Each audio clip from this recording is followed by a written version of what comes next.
कोण माणूस बोलतो आहे त्याच्यावर तुम्ही विश्वास ठेवायला पाहिजे. जे गद्दार आहे, जे इथून गद्दारी करून गेले आणि ते बोलतात आणि त्याच्यावर तुम्ही म्हणणार की ते जे बोलतात ते सत्य आहे.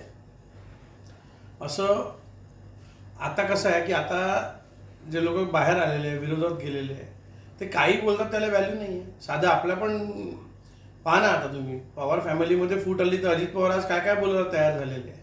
ते आधी असं ते बोलत होते का? त्यामुळे याच्यात काही तथ्य नाही आहे की कोण कोणाला तुरुंगात टाकणार होतं. त्यांनी गडबड केली असेल तर त्यांना भीती असेल की आम्ही तुरुंगात जाऊ, पण गडबड नसेल केली तर मग काय त्यांना एवढं चिंता करायची गरज आहे. आणि कोण बोलत आहे त्याच्यावर तथ्य, ते सी एम असलं तर काय झालं, पण आहे तर गद्दारच ना शेवटी. त्यामुळे याला आम्ही काही खूप जास्त महत्त्व देत नाही. आणि असे बोलणारे खूप लोक आहेत त्यांच्या टीममध्ये जे सतत बडबड करत राहतात बी जे पी आणि शिंदे गटात. त्यामुळे आम्ही याच्यावर खूप जास्त भाष्य करू इच्छित नाही. 100%.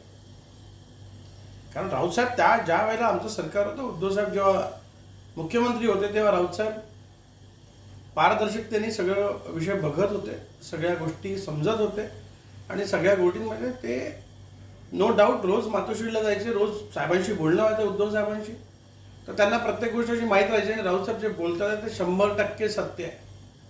म्हणून हे जे लोक म्हणतात ना की राऊतसाहेब उठून, अरे राऊतसाहेबांच्या घरी मीडियाला कोणी इन्व्हाइट नाही करत. सकाळी तुम्ही जाता त्यावेळेला ते पण स्वतः पत्रकार आहे, ते सगळ्यांचं बिलकुल रिस्पेक्ट करतात.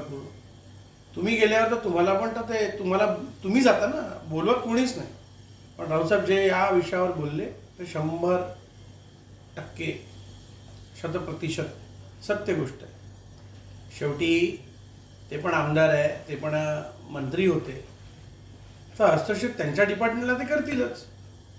आणि एवढं मी तेच म्हटलं, परत तुम्ही त्या गद्दार जे 40 गेले त्यांच्याबद्दल परत प्रश्न केला की ते म्हणत होते, त्या म्हणण्याला काही अर्थ नाही. या विरोधात जाऊन विरोधच करणार आहे.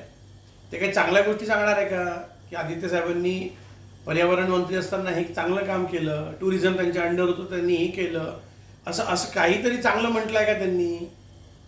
की फक्त त्यांनी 2.5 वर्ष जेवढे दिवस सत्तेत होते तेव्हा फक्त त्यांनी चुकाच केल्या आहे असं त्यांचं म्हणणं आहे. आणि मुख्यमंत्र्यांनी काय केलं ते 2014 पासून आतापर्यंत सातत्याने मंत्री राहिले आहे. उद्धव साहेबांनी त्यांना आशीर्वाद दिलेला आहे. त्यानंतरही जर अशा प्रकारची म्हणजे आज कोण त्यांच्यावरही लादत आहे बोलण्यासाठी आणि ते बाहेर येऊन बोलून राहिलेले आहे.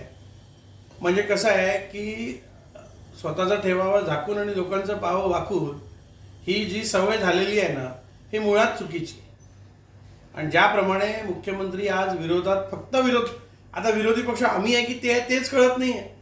मुख्यमंत्र्यांनी मुख्यमंत्र्याचे कामं करायचे, नुसतं त्यांना प्रत्येक भाषणात फक्त उद्धव साहेबांवर बोलायचं आहे, राऊत साहेबांवर बोलायचं आहे, आदित्य साहेबांवर बोलायचं आहे. बाकी या व्यतिरिक्त विकासाबद्दल काय बोलले, ते काय केलं त्यांनी एवढ्यात 2 वर्षापासून त्यांचं ते सरकारमध्ये आहे, काय केलं 2 वर्ष त्यांनी सरकारमध्ये? हा प्रश्न तुम्ही एक जबाबदार पत्रकार म्हणून तुम्ही त्यांना विचारायला पाहिजे.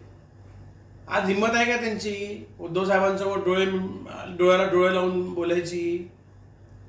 असेल तर सांगा, आम्ही मग रिक्वेस्ट करतो साहेबांना की आहे बाबा, अजूनही शिवसेनेला नाव थोडंसं वाटून राहिलं आहे की आहे थोडी हिंमत, पाहू आम्ही मग काय करायचं.